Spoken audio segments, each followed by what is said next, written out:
उन दिनों ऐसा था कि अगर आप कॉलेज नहीं जाते तो आप खत्म। तो मैंने एक काम किया जिसकी वजह से सभी को लगा कि मैं सभी का दुश्मन बन गया। फिर मैंने सभी शिक्षकों के साथ एक समझौता किया।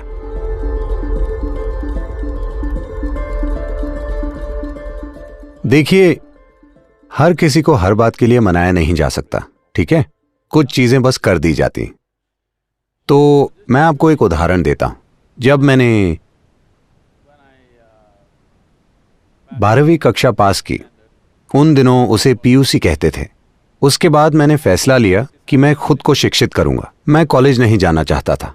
यह परिवार ऐसा है जिसमें सभी पढ़े लिखे हैं। कॉलेज नहीं जाना पाप की तरह है। कम से कम आजकल थोड़ा लचीलापन है। उन दिनों अगर आप कॉलेज नहीं जाते तो आप खत्म, क्योंकि आज अगर आप कॉलेज नहीं जाते तो आप शायद अपनी जीवन शैली खो सकते हैं, लेकिन आप अपना जीवन नहीं खोएंगे। वो ऐसी पीढ़ी थी जिसमें अगर आप कॉलेज नहीं जाते तो आप अपना जीवन खो देंगे, आप सड़क पर आ जाएंगे। बिल्कुल ऐसा था। तो वो बुरी तरह से डर गए। मेरे पिता एक डॉक्टर थे। उन्हें यह बहुत ज्यादा अजीब लगा। वो पढ़ाई में बहुत रुचि लेते थे। पूरे जीवन हमेशा वो हर चीज जो वो करते थे उसमें पहले, दूसरे, तीसरे नंबर पर आते थे। तो उन्हें विश्वास नहीं हुआ कि मैं खुद को शिक्षित करना चाहता हूं।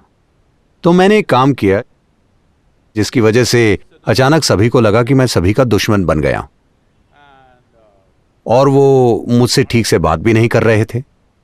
मैंने एक काम किया, मैं बताता हूं आपको। मैं बहुत ज्यादा खाना खाता था। मैं 10 गुना खाता था।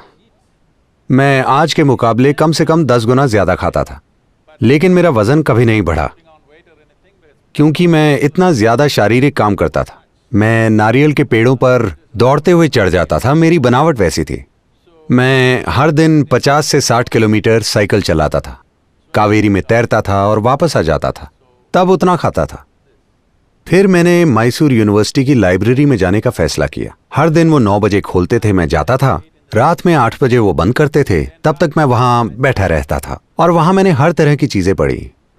होमर से लेकर लोकप्रिय मैकेनिक्स और नेशनल ज्योग्राफिक से लेकर साहित्य तक, भूगोल, ये और वो सब कुछ जो भी मुझे मिला।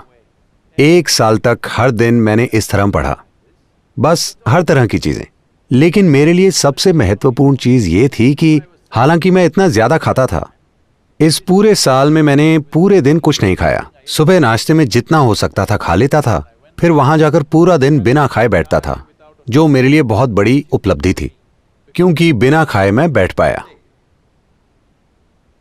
इससे मेरे जीवन को देखने के तरीके में विस्तार आया।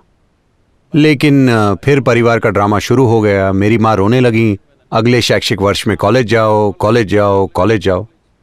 फिर मैंने कहा, अगर मैं कॉलेज जाऊंगा तो साहित्य पढ़ने के लिए जाऊंगा। मेरे पिता ने कहा, तुम कविताएं पढ़कर क्या करोगे? तुम्हें डॉक्टर बनना चाहिए।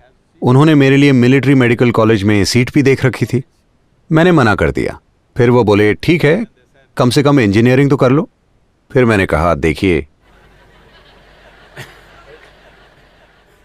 अगर मैं कहूं डॉक्टर नहीं बनना चाहता, आप कहें कि जानवरों के डॉक्टर बनो, आयुर्वेदिक डॉक्टर बनो, कम से कम भूतों के डॉक्टर बनो, तो मैं उस बारे में सोचूंगा। मैं कह रहा हूं डॉक्टर नहीं बनना, आप कह रहे हैं इंजीनियर बनो।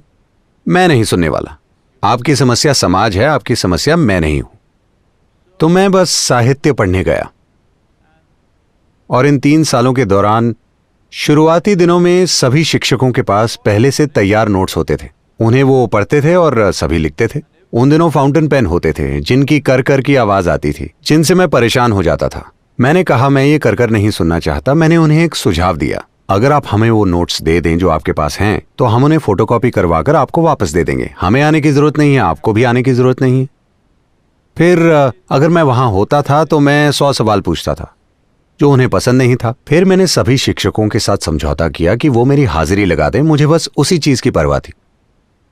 तो मैं महीने में 1 बार जाता था, बस ये देखने के लिए कि वो अपना वादा निभा रहे हैं।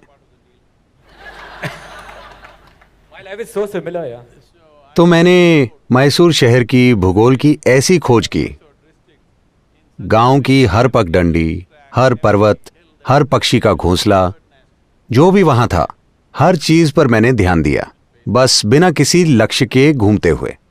लेकिन आज जैसे जब मैं नदी अभियान के बोर्ड से मिलने गया, जहां सभी प्रमुख विशेषज्ञ हैं, तो कुछ प्रश्न उठे और मैं उन्हें ऐसे ही समझा रहा था। तो वो बोले, सदगुरु आपको ये सब कैसे पता है? मैंने कहा, जो तब बिना किसी लक्ष्य के घूमना था, जिसमें मैंने हर चीज पर पूरा ध्यान दिया, एक कीड़े पतंगे और हर एक चीज पर मैंने ध्यान दिया, वो अब जबरदस्त ज्ञान बन गया है। मेरा इरादा कभी कुछ सीखने का नहीं था, मैंने बस इसीलिए ध्यान दिया क्योंकि ये जीवन है और बस यही करना होता है।